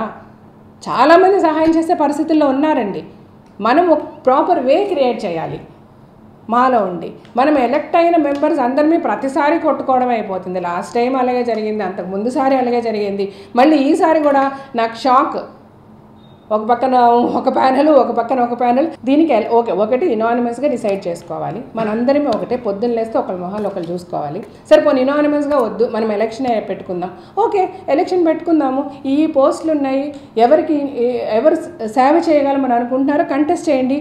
దీనికి ఎందుకండి ప్యానెల్స్, దీనికి ఎందుకండి వాళ్ళు వీళ్ళకి సపోర్ట్ చేస్తారు, వీళ్ళు వాళ్ళకి సపోర్ట్ చేస్తారు, ఇవన్నీ అవసరమే లేదండి. మనకి మనం పని చేయగలమంటే మన మీద నమ్మకం ఉంటే మెంబర్ వచ్చి ఓట్ చేస్తాడు. ఆయనకు ఒక ఫ్రీడమ్ ఇవ్వండి, మెంబర్స్కి ఒక ఫ్రీడమ్ ఆఫ్ మైండ్ ఇవ్వండి, వాళ్ళని ఆలోచించుకొని ఇవ్వడానికి. ఇలాగ ఊరికినే రాంగ్గా ఎందుకు మనం వాళ్ళని గైడ్ చేయాలి? వాళ్ళకి ఏమి ఇస్తున్నాము? ఈ రాంగ్ గైడెన్స్ వల్ల ఒక కన్ఫ్యూజన్, ఒక ఇన్సెక్యూరిటీ తప్ప. దయచేసి నేను మెంబర్స్ అందరికీ చేతులు జోడించి నమస్కరించి చెప్తున్నానండి, మీరందరూ చాలా సెక్యూర్డ్గా ఉన్నారు. మాలో ఏమి అన్యాయాలు, ఏమి మోసాలు, ఏమి మిస్యూటిలైజేషన్లు జరగడం లేదు. ప్రతి పైసా మెంబర్ వెల్ఫేర్కే ఉపయోగపడింది. ప్రతి పైసా మెంబర్ వెల్ఫేర్కి ఎగ్జిక్యూటివ్ మెంబర్స్ అందరితో ఒక డిస్కషన్ చేసి, డిఆర్సీ వచ్చిన తర్వాత డిఆర్సీతో కూడా డిస్కషన్ చేసి, అంటే పెద్దవాళ్ళు ఇండస్ట్రీలో ఉన్న సోకాల్ పెద్దవాళ్ళతో మాట్లాడే ప్రతి పైసా ఖర్చు పెట్టడం జరిగింది. అండ్ ఆ ప్రతి పైసా కూడా మెంబర్ వెల్ఫేర్కే కదా ఉపయోగపడింది. ఏ విధంగా ఒక పార్టీ పెట్టామా, ఒక డిన్నర్ పెట్టామా, ఏ విధంగా మిస్యూటిలైజేషన్ జరిగింది అంటే నాకు నిజంగా, అంటే this is to the public, ప్రజలకు చెప్తున్నాను, వీఆర్ ఎక్స్ట్రీమ్లీ సారీ. మా ఇష్యూస్ ప్రతిసారి మీ ముందుకు తీసుకొచ్చి చాలామంది నేను కమెంట్స్ కింద చూస్తుంటారు, అరే మీ ప్రాబ్లం మీరు చూసుకోండి అయ్యా మాకు ఎందుకని చాలామంది కమెంట్స్ పెడుతుంటారు మా గురించి ఏదైనా వస్తే. సో అలాంటి వాళ్ళకి చెప్తున్నాను, ఎక్స్ట్రీమ్లీ sorry for the trouble sir, but there is no other way. ఇలాగ చెప్తేనే అందరికీ రీచ్ అవుతుంది. ఎందుకంటే ఒక రాంగ్గా ఒక మెసేజ్ వెళ్ళిపోయినప్పుడు ఆ మెసేజ్ని ఏ విధంగా కరెక్ట్ చేయగలమంటే this is the only way I thought. అందుకని I had to come and sit in front of the camera today and వచ్చి మాట్లాడాల్సిన అవసరం వచ్చింది. Apart from this nothing is happening with మా అండ్ మెంబర్స్ అందరికీ కూడా దయచేసి ఎలక్షన్స్ కావాలంటే ఎలక్షన్స్ పెట్టుకుందాం. ఎలక్షన్స్లో మీకు నచ్చిన వాళ్ళకి, మీరు మెచ్చిన వాళ్ళకి అంటే ఈ ఎలక్షన్ అనే కాదు, ఏ ఎలక్షన్ అయినా అంతే. పబ్లిక్ ఎలక్షన్ అనుకోండి, ప్రజలు ఆలోచించుకోవాలి. ఏ పార్టీ అన్నది కాదు, లేకపోతే ఎవరి గురించి ఎవరు మాట్లాడుతున్నారు అన్నది కాదు, లేకపోతే ఎవరికి గ్లామర్ ఉన్నది అన్నది కాదు. మనకి ఎవరు సహాయం చేయగలరు, మనకి ఎవరు రీచబుల్గా ఉన్నారు, ఎవరు మన గురించి ఆలోచించగలరు, వాళ్ళకి ఓట్ చేయాలి. ఇది సింపుల్ లాజిక్. మా ఎలక్షన్ అన్నా కూడా అంతే. దయచేసి ఎవరు ఏమి మాట్లాడినా, నేనైనా మాటలకి క్యారీ అవ్వద్దు, లేకపోతే అపియరెన్స్కి క్యారీ అవ్వద్దు. మీరు ఆలోచించండి, మీకు ఏది మంచి అంటే వాళ్ళకి ఓట్ చేయండి, వాళ్ళని గెలిపించండి. ఎందుకంటే డెఫినెట్గా మనందరిమీ ఒకటి, మీరు బాగుపడాలని నేను సిన్సియర్గా అనుకుంటున్నాను. మీకు మంచి జరగాలని నేను కానీ, రాజశేఖర్ గారు కానీ, నరేష్ గారు కానీ ఎవరున్నా, అంటే ఈరోజు మాలో కంటెస్ట్ చేసి మా కమిటీలో ఉన్న ప్రతి మెంబర్కి కూడా అదే థాట్, అది కూడా నేను కాదంటలే. ఈరోజు హేమ గారికి కూడా అదే అభిప్రాయమే. హెల్తీగా మనం ఎలక్షన్కి వెళ్దాము, హెల్తీగా మనకి ఓట్ చేయమని అడుగుదాము. అంతేగాని ఒకరి మీద ఒకరు లేనిపోనివి చెప్పుకొని, లేకపోతే మాలో అదైపోతుంది ఇదైపోతుంది, వాళ్ళు ఉంటే అలా అయిపోతుంది, మేము వస్తే ఇలా అయిపోతుంది, అలాంటి టాపిక్స్ లేకుండా, ఎందుకంటే అలాంటిది జరగటం లేదు కాబట్టి జెన్యున్గా మనం కంటెస్ట్ చేద్దాము. మీరేం మంచి చేయగలరో చెప్పండి. మెంబర్స్ని వాళ్ళకి మీరు కేర్ చూపించండి, వాళ్ళకి కేర్ తీసుకోండి, గెలవండి. అలా చేద్దాం అందరినీ, మేమైనా మీరైనా. Let's follow this healthy way అని చేతులు జోడించి నమస్కరిస్తూ మెంబర్స్కి ఇంకొకసారి మాలో ఏమీ తప్పులు జరగలేదు. Every single rupee is spent in the right way. రేపు మనం ఈ ప్రపంచం మొత్తం ఫేస్ చేస్తుంది కోవిడ్. ఈ కోవిడ్ బారి నుంచి బయటపడిన రోజు మనం ఫండింగ్ ₹1 కాదండి, ₹10 తెచ్చుకోగలం. ఎందుకంటే ప్రతి ఒక్కరు సపోర్ట్ చేయడానికి రెడీగా ఉన్నారు. మన ఇండస్ట్రీలోనే మనం బయటకి, మనది crores of rupees సంపాదించి పెడుతున్న ఒక ఇండస్ట్రీ, అటు గవర్నమెంట్కి కూడా crores of rupees ట్యాక్సెస్గా ఇస్తున్న ఒక ఇండస్ట్రీ. ఎవరో దగ్గర చేతులు చాచాల్సిన అవసరమే లేదు మనకి. మన ఇండస్ట్రీలో మన వాళ్ళే చాలామంది మనకు సహాయం చేయడానికి రెడీగా ఉన్నారు. So in the best possible way మాని మనము చాలా పెద్ద లెవెల్కి తీసుకెళ్ళగలము, అన్నెసెసరీ పాలిటిక్స్ని పక్కన పెడితే. సో వన్స్ అగైన్ మెంబర్స్కి ఎవ్రీథింగ్ ఈజ్ ఫైన్. ప్రతి ఒక్కరూ ఏ క్షణం అనుకుంటే ఆ క్షణం, మన ఆఫీస్ మార్నింగ్ 9:30 నుంచి ఈవినింగ్ 6-6:30 వరకు ఉంటారు. ఎప్పుడన్నా ఎవరన్నా రండి, ఇట్స్ యువర్ బేసిక్ రైట్. ఇక్కడ ఏం జరుగుతుందో చూడండి, చూసి ఒక నిర్ణయం తీసుకోండి. ఒక కళాకారుడు, చిన్న పెద్ద చాలామంది పేదలు ₹1,00,000 ఇచ్చి మెంబర్షిప్ చేసినప్పుడు వాళ్ళకి భద్రత కావాలి, ఉద్యోగ విషయంలో కానీ, అదేవిధంగా ఆరోగ్యపరంగా కానీ, ఒక మెంబర్ చనిపోతే కానీ. కాబట్టి మెంబర్స్ యొక్క welfare is the foremost of every organisation. Members చనిపోయిన తర్వాత ఒక భవనం కట్టుకోవాలి, దాంట్లో అందరు ఫోటోలు పెట్టుకుంటాము. ఒకటే అడుగుతున్నాను, ఖచ్చితంగా భవనం అవుతుంది, అది పెద్ద సమస్య కాదు, ఇందాక జ్యోతి గారు చెప్పినట్టు. కాబట్టి కోవిడ్లో మ్యాక్సిమం చేస్తున్నాం, దయచేసి అర్థం చేసుకోండి. రెండోది, డిఆర్సీ కమిటీ స్పష్టంగా ఒక పీస్ కమిటీ లాగా అరేంజ్ చేసి రాటిఫై చేసి చిరంజీవి గారు, కృష్ణగన్ రాజు గారిని చైర్మన్గా పెట్టి, చిరంజీవి గారు, మోహన్ బాబు గారు, మురళీమోహన్ గారు, జయస్తు గారిని పెట్టాం, రాటిఫై చేసాం మనమే ఎగ్జిక్యూటివ్లో. మరి అదే కమిటీని వాళ్ళ సందేహిస్తుంటే అది చాలా పెద్ద క్రైమ్ అని నేను అనుకుంటున్నాను. మనం ఏర్పాటు చేసుకున్న పెద్దల కమిటీ, పైగా రాజశేఖర్ యొక్క, నా మిత్రుడు ఎగ్జిక్యూటివ్ వైస్ ప్రెసిడెంట్ రాజశేఖర్ యొక్క రిజిగ్నేషన్ ఆమోదించి మళ్ళీ అందరూ యునానిమస్గా మన ఎగ్జిక్యూటివ్లు అడిగితే మనం మళ్ళీ డిఆర్సీకి మనమే చెప్పుకున్నాం ఆయన తీసుకురండి మళ్ళీ అని. కాబట్టి మనమే దాన్ని రాటిఫై చేసి మనమే వద్దని, ఇవన్నిటికీ కన్ఫ్యూషన్కి పక్కన పెట్టండి. DRC is supreme. ఏదైతే హైకోర్టు సుప్రీంకోర్టు ఉంటుందో ఇట్స్ ఎ సుప్రీం. అండ్ మా committee, the president, general secretary and the members of the executive shall run we have all the powers till the elections. ఖచ్చితంగా పవర్స్ని మిస్యూటిలైజ్ చేయకుండా జరుపుతాం. మరొకసారి మేము వాడు నొక్కి వక్కాండిస్తున్నాం. Last, ఎందుకంటే అనవసరంగా పెద్దవాళ్ళ పేరు తీస్తున్నారండి. ఈమె హేమ గారు ఒక మాట మాట్లాడింది, చిరంజీవి కళ్యాణ లక్ష్మి పథకం మేము పెడతామంటే ఆయన సంతోషపడి చిరంజీవి పేరుతో పెడుతున్నారు, 2 లక్షలు ఇస్తానని చెప్పారండి. అది ఎప్పుడు జరగలేదండి. జరిగింది ఏంటంటే శివాజీ రాజా పీరియడ్లో చిరంజీవి ఈ యొక్క పథకం కళ్యాణ లక్ష్మి పథకం, శ్రీకాంత్ పేరులో ఒక పథకం, అప్పుడు ఆయన ఆఫీస్ బేరర్గా ఉన్నాడు, మా అమ్మ పేరుతో విజయనుల గారి పేరుతో పెన్షన్ పథకం ఇలా పెడితే నేను చిరంజీవి గారికి అందరికీ ఎక్స్ప్లెయిన్ చేశాను, ఇది ఒకళ్ళ పేరు పెడితే ఇంకొక ఇష్యూ వస్తుంది, రేపు శ్రీకాంత్ పేరు పెడితే రాజేంద్ర ప్రసాద్ అడుగుతారు, ఇంకోళ్ళు వస్తుంది, పేర్లు పెట్టొద్దు, మనం ఎవరు ఇస్తే వాళ్ళని సంతోషంగా వాళ్ళని అనౌన్స్ చేస్తాం అని చెప్పి అందరి పేర్లు తీసేయడం జరిగిందండి. నేను హేమ గారికి ఒకటే చెప్తున్నాను, దయచేసి పెద్దవాళ్ళ పేర్లు దీంట్లో లాక్కండి, అనవసరంగా దీంట్లో లాగొద్దు. ఎవరు మిమ్మల్ని చిరంజీవి గారి పేరు పెట్టమని ఆయన అడగలేదు. ఇవన్నీ అనవసరంగా మా యొక్క ప్రతిష్టని భంగపరిచే పరిస్థితిలో ఉంది. డైరీ 8.5 లక్షల రూపాయలు అయ్యే డైరీని సేమ్ క్వాలిటీతో 4.5 లక్షల రూపాయలతో శివబాలాజీ వీళ్ళతో కమిటీ వేస్తే వాళ్ళు కూర్చుని అర్ధరాత్రులు పనిచేసి జీవిత గారు వీళ్ళు ఈ డైరీని సేమ్ క్వాలిటీతో తీసుకొచ్చాం. ఆ డబ్బులు ఎక్కడ పోయాయి? మరి ఇవన్నీ మేము సేవ్ చేయలేదా? 11 లక్షల రూపాయలు వెనక్కి రాలేదా? 87 లక్షలు మెంబర్షిప్లో వాటిలో రాలేదా? ₹1 కోటి ఫండ్ వచ్చింది కదా, తప్పండి. లాస్ట్ నేను ఒకటే కోరుతున్నాను, ఇందాక జీవిత గారు చెప్పినట్టు మా ఎలక్షనే కాదు, మీరు మేము ఇప్పుడు ప్రెసిడెంట్ అండ్ సెక్రటరీగా మాట్లాడుతున్నాం. ఒక ఫ్రెండ్లీ కంటెస్ట్, ఒకవేళ కంటెస్ట్ ఉన్నా ఫ్రెండ్లీ కంటెస్ట్గా ప్రశాంతంగా ఒకరినొకరు దూషించుకోకుండా వెళ్ళాలి. రెండోది, మీరు అబ్జర్వ్ చేయండి, మీరు ఇప్పుడు ఓటేశారు, గెలిపించారు, ఈ కమిటీ ఎంత చేయాలో అంత చేశారు, ప్రూఫ్ ఉంది. మీరు మళ్ళీ ఎలక్షన్ వచ్చినా ఓటేసేటప్పుడు సరదాగా ఫ్రెండ్లీగా ఓటు మాత్రం ఫ్రెండ్లీగా అయ్యొద్దు. ఆలోచించండి, మా భవిష్యత్తు మీ భవిష్యత్తు కొరకు ఆలోచించి రెస్పాన్సిబుల్ పీపుల్కి ఓటేయండి. ఎవరైనా కానివ్వండి, హేమ గారైనా కానివ్వండి, రెస్పాన్సిబుల్ పీపుల్, కలుపుకుపోయే పీపుల్, పనిచేసే పీపుల్కి ఓటేయండి అని నేను ప్రెసిడెంట్ జనరల్ సెక్రటరీ ఇద్దరిని కూడా మిమ్మల్ని, ఎందుకంటే పబ్లిక్ దీంట్లో అబ్జర్వ్ చేస్తున్నారు కాబట్టి ప్రతి వాళ్ళకి కూడా మేము వినిపిస్తాం. నేను నరేష్ గారు ఇద్దరం చెప్పినట్టుగా ఈ డిఆర్సీని ఈసీ మెంబర్స్, ఈసీ కమిటీ మొత్తం అందరం కలిసి పెట్టుకొని వాళ్ళ ద్వారా, వాళ్ళ ఇన్స్ట్రక్షన్స్ ద్వారా మనం ఫాలో చేద్దామని చెప్పిన తర్వాత దీంట్లో లీగల్ అంటే కొంతమంది మెంబర్స్ మాట్లాడుతున్నారు, ఇదో లీగాలిటీ లేదు, లేకపోతే అది లేదు, ఇది లేదు. సో ఇప్పుడు మనం అంతా లీగాలిటీ ప్రకారం కోర్టుల దగ్గర నుంచి ఆర్డర్స్ తెచ్చుకొని అయితే పని చేయమండి మాలో.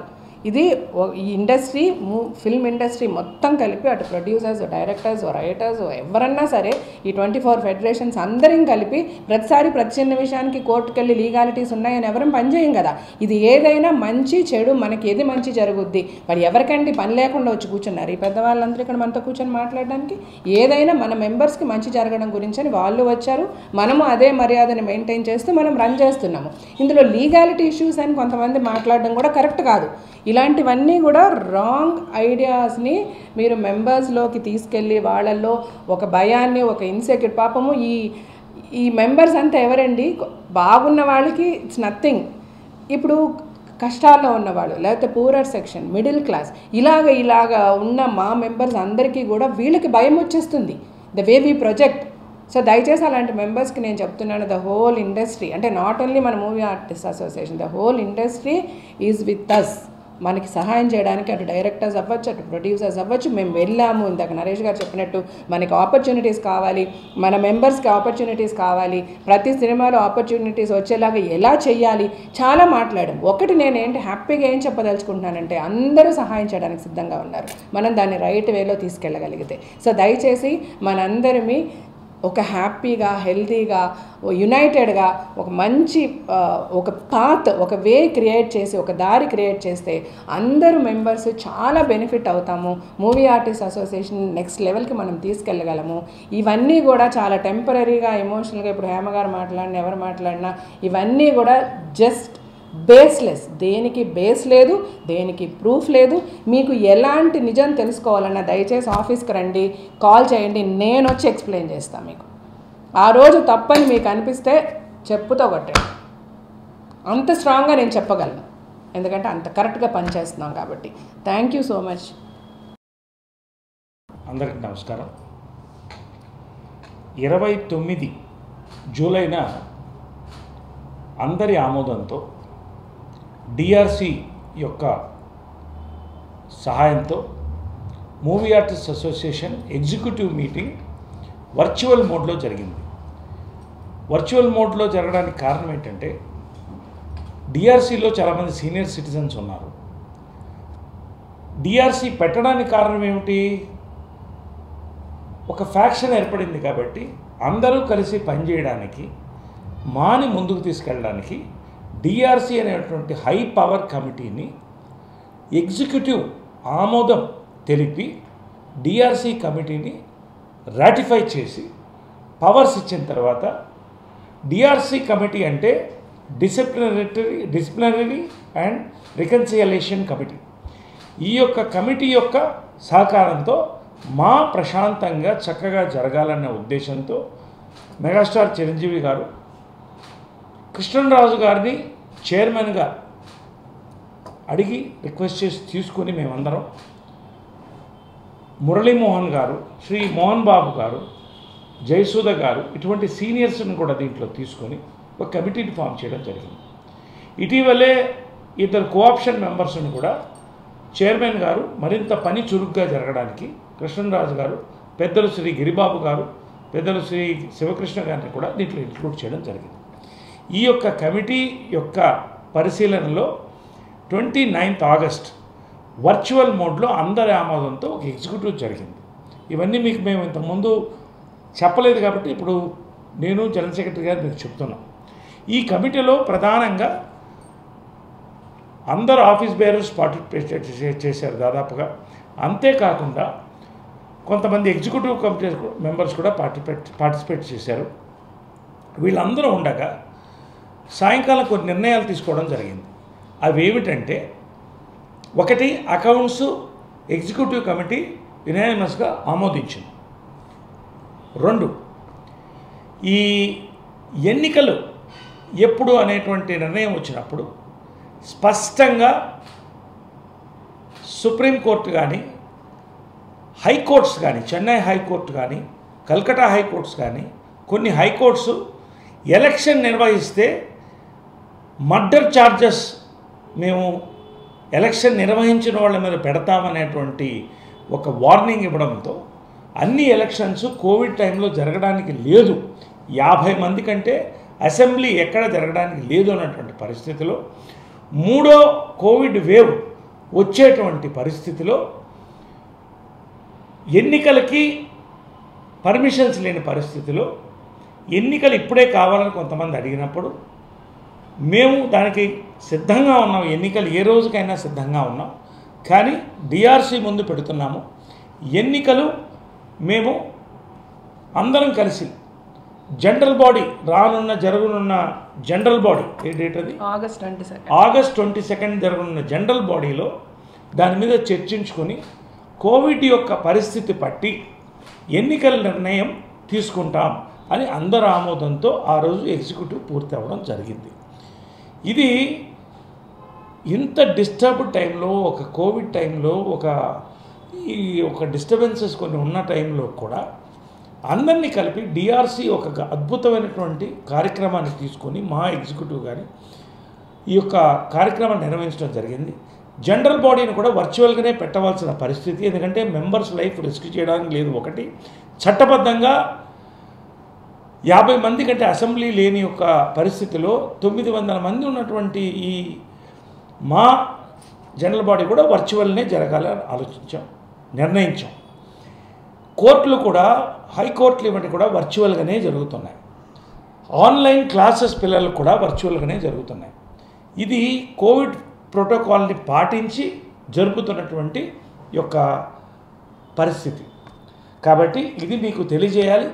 ఖచ్చితంగా ఆ రోజున మేము జనరల్ బాడీలో వర్చువల్గా ఎక్కడ జరుగుతున్న అదే పద్ధతిలో ఇక్కడ కూడా మేము వర్చువల్గా ఈ యొక్క మీటింగ్ కండక్ట్ చేసి అందరిని ఆహ్వానించాం.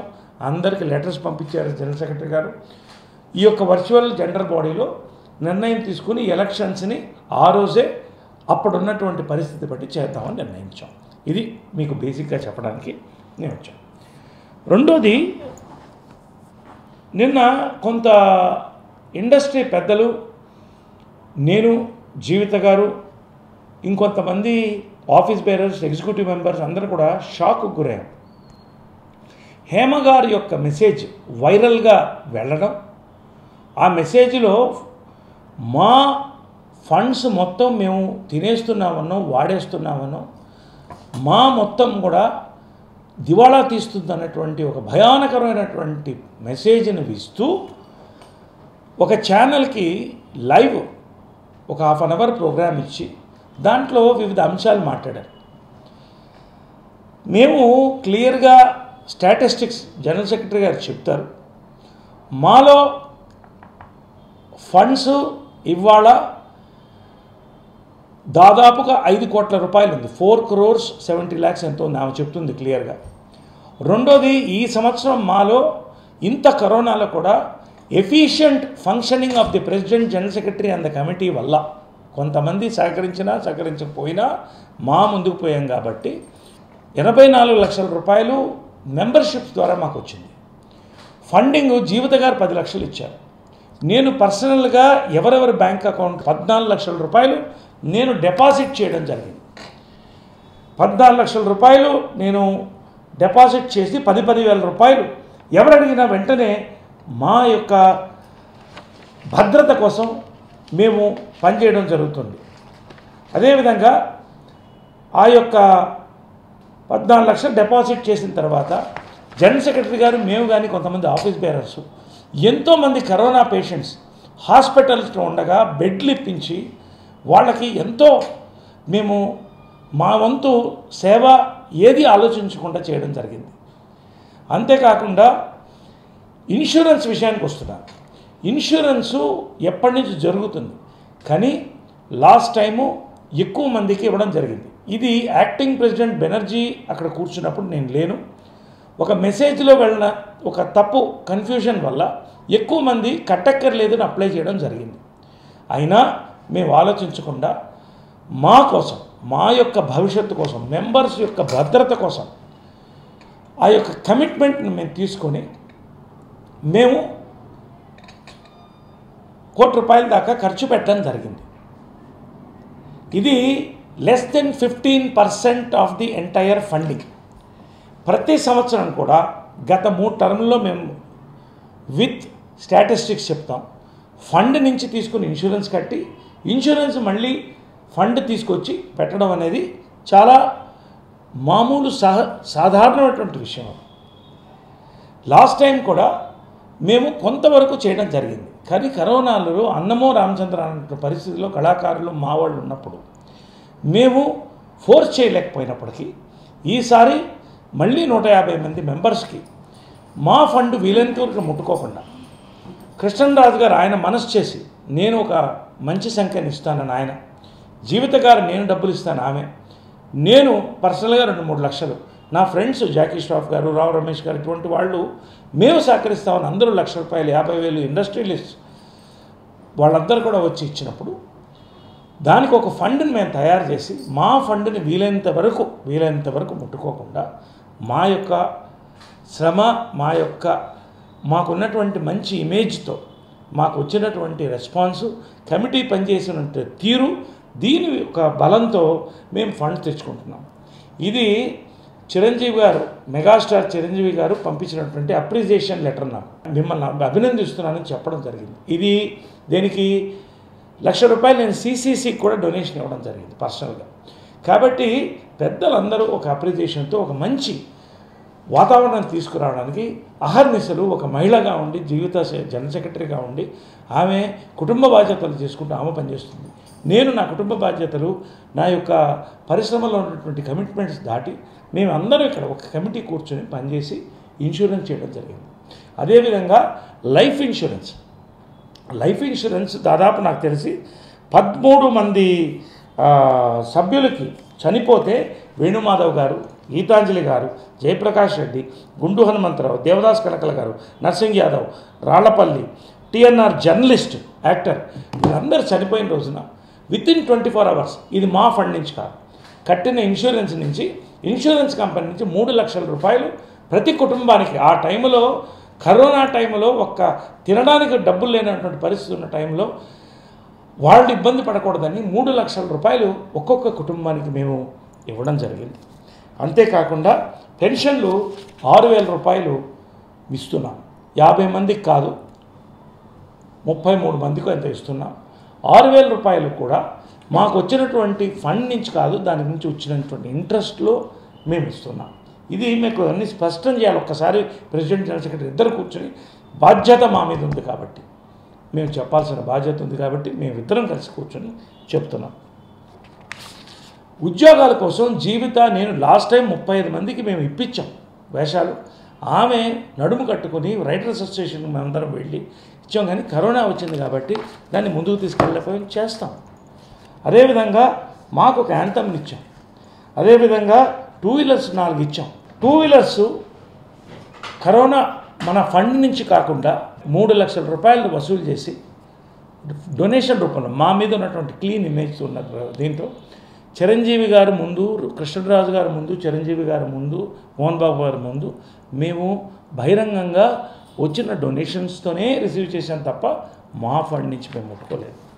అదేవిధంగా ఫస్ట్ టైం చరిత్రలో మా చరిత్రలో 11,32,467 రూపాయలు ఇన్కమ్ ట్యాక్స్ రీఫండ్ వచ్చింది. ఈ ఫండ్ కూడా ఉన్నది. ఇవన్నీ కూడా పెట్టుకొని మా మెంబర్స్కి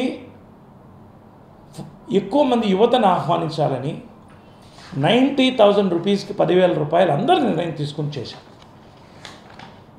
ఇవాళ 90,000 రూపీస్కి మా మెంబర్షిప్ ఇచ్చాం మొన్నటి దాకా కూడా.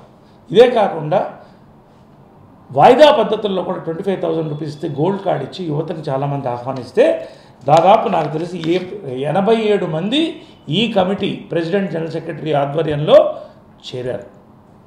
ఇవన్నీ కూడా efficient functioning of the committee వల్ల జరిగింది. ఇంతవరకు నేను చెప్పదలుచుకున్నాను. కానీ ఒక్క విషయం నేను మనవి చేస్తున్నానండి, ఎవరికి ఇక్కడ పదవి వ్యామోహాలు మాకు లేవు. గెలిచిన రోజునే నేను చెప్పాను, జీవితం ఉండగా అందరూ ఉండగా చెప్పాను, ఒక్కసారి నేను పోటీ చేస్తాను, రెండోసారి చేయను. మార్చు ఎలక్షన్స్ సెప్టెంబర్ జరిగేది మార్చికి పెట్టాం. మళ్ళీ సెప్టెంబర్కి ఎందుకు వెళ్ళింది? పరుచూరు గోపాలకృష్ణ గారు చెప్పిన దానిపైన వెళ్ళింది, జనరల్ బాడీ ఆమోదంతో వెళ్ళింది. ఇప్పుడున్నటువంటి కరోనా పరిస్థితుల్లో ఎలక్షన్ పెడితే మా మీద మర్డర్ ఛార్జెస్ వచ్చే అవకాశం ఉంది. ఎవరు బాధ్యత వహించాలి? దానికి మీరందరూ తప్పించుకుంటారు. జీవిత నేను బాధ్యత వహించాలి. తర్వాత ఫండ్స్ మిస్ అయ్యిందని ఒక మాట వచ్చింది. ఇది చాలా మనసు కష్టం వేసింది. మేము ఇండస్ట్రీలో పాతుకుపోయినటువంటి కుటుంబాలు 2-3 తరాలుగా మేము మా డబ్బులు, మా అమ్మ 30 లక్షల పైన ఇచ్చింది. నేను ప్రతి నెల 20,000 ఇస్తున్నాను, చిన్నదో పెద్దదో. మొన్న కావాల్సినప్పుడు 15 లక్షలు ఇచ్చాను. జీవిత 10 లక్షల రూపాయలు వాళ్ళ కష్టాలు, వాళ్ళ సినిమాలు ఉండగా తీసుకొచ్చి వాళ్ళు గిఫ్ట్ ఇచ్చారు ఈ టర్మ్ బాగా జరగాలని. ఫండ్స్ మేము తిన్నాం అనడం అనేది ఇది చాలా మాకి డ్యామేజింగ్ యొక్క మా రెప్యుటేషన్కి, ప్రెసిడెంట్ ఆఫీస్కి చాలా డ్యామేజింగ్ యొక్క వెరీ డ్యామేజింగ్ మాట ఇది. ఎందుకంటే నేను ఒక్కడే సంతకం చేస్తే 10,000 రూపాయలు మాత్రమే వస్తుంది. జీవిత నేను సంతకం చేస్తే 1,00,000 రూపాయలు మాత్రమే డ్రా చేయగలం. 1 కోటి రూపాయలు డ్రా చేయాలి, 50 లక్షలు డ్రా చేయాలి, 10 లక్షలు డ్రా చేయాలంటే 3 సంతకాలు ఉండాలి. అంటే జనరల్ సెక్రటరీ గారు, ప్రెసిడెంటు, ట్రెజరర్ కలిసి మేము డబ్బులు తిన్నామన్నా తప్పండి. నేను ఎవరిని దూషించట్లేదు. నేను ఒకటే ఫైనల్గా కోరుకుంటున్నాను, ఇంతకంటే నేను మాట్లాడదలుచుకోలేదు. ఎందుకంటే ప్రతి వాళ్ళకి నేను సమాధానం ఇస్తూ మేము కూర్చోలేము. కరోనా టైంలో అర్ధరాత్రులు కూడా వెళ్ళి హాస్పిటల్కి, కవిత వాళ్ళ హస్బెండ్ చచ్చిపోతే పిల్లలకి ఆమె వెళ్ళి హాస్పిటల్లో కూర్చుంది. రజనీకాంత్ అనే మెంబర్కి చనిపోయే పరిస్థితిలో కాంటినెంటల్లో మేము బెడ్ ఇప్పించి ఆ కుటుంబాన్ని కాపాడాం. ఇలాగా శివబాలాజీ ఇంకెంతోమంది ఉన్నారు. వాళ్ళందరూ కూడా పూర్తి సమయం బెడ్ల మీద కాన్సన్ట్రేషన్ చేసి లాక్డౌన్ అంతా కూడా పనిచేశాం. చాలా కష్టం ఇస్తుంది మనసుకి ఒకటి. రెండోది, ఇటువంటి వ్యాఖ్యలు, ఇర్రెస్పాన్సిబుల్ వ్యాఖ్యలు ఏదైతే ఉన్నాయో, దిస్ అట్రాక్ట్స్ సెక్షన్ 8 ప్రకారం బైలాస్లో ఇది డిసిప్లినరీ యాక్షన్కి ఖచ్చితంగా తావుతీస్తుంది. ఎందుకంటే మా భవిష్యత్తు దృష్టిలో పెట్టుకొని, మా ప్రతిష్టను దృష్టిలో పెట్టుకొని, మా యొక్క మెంబర్స్కి సందేహాలు క్రియేట్ చేసి కరోనా టైంలో ఎలక్షన్స్ కోసం పాకులాడి మేము చేయాలి వాళ్ళని, మేము కూర్చోవాలని ఇలాంటి స్టేట్మెంట్స్ ఇవ్వడం అనేది మేము ఖండిస్తున్నాం. మేము స్పష్టంగా మీకు ఉన్నది ఫ్యాక్ట్స్ పేపర్ మీద కాగితాలు పెట్టుకుని ఇప్పుడు కూడా కాగితాలు పెట్టుకునే మేము మాట్లాడుతున్నాం. ఈ కాగితాలు ఆల్రెడీ ప్రెస్కి మేము పంచడం జరిగింది. ఆ రోజు జీవిత షూటింగ్ నుండి రాలేకపోయింది. మళ్ళీ ఇప్పుడు కూడా మేము ముందు పెడుతున్నాం. అందరి మెంబర్స్కి పంపిస్తాం. తర్వాత ఖచ్చితంగా ఇది డిసిప్లినరీ అండ్ రికన్సిలియేషన్ కమిటీకి ఈ జరిగినటువంటి 2 రోజుల పరిణామాలు ఈ టైంలో డిస్టర్బ్ అవుతున్నటువంటి మా దృష్టిలో పెట్టుకొని మేము కూడా వాళ్ళకి పంపించడం జరుగుతుంది. వాళ్ళకు వదిలిపెడతాం. ఖచ్చితంగా వాళ్ళు ఏ నిర్ణయం తీసుకుంటే దాన్ని బట్టి మేము కూడా మా యొక్క ఆమోదాన్ని తెలుపుతాం.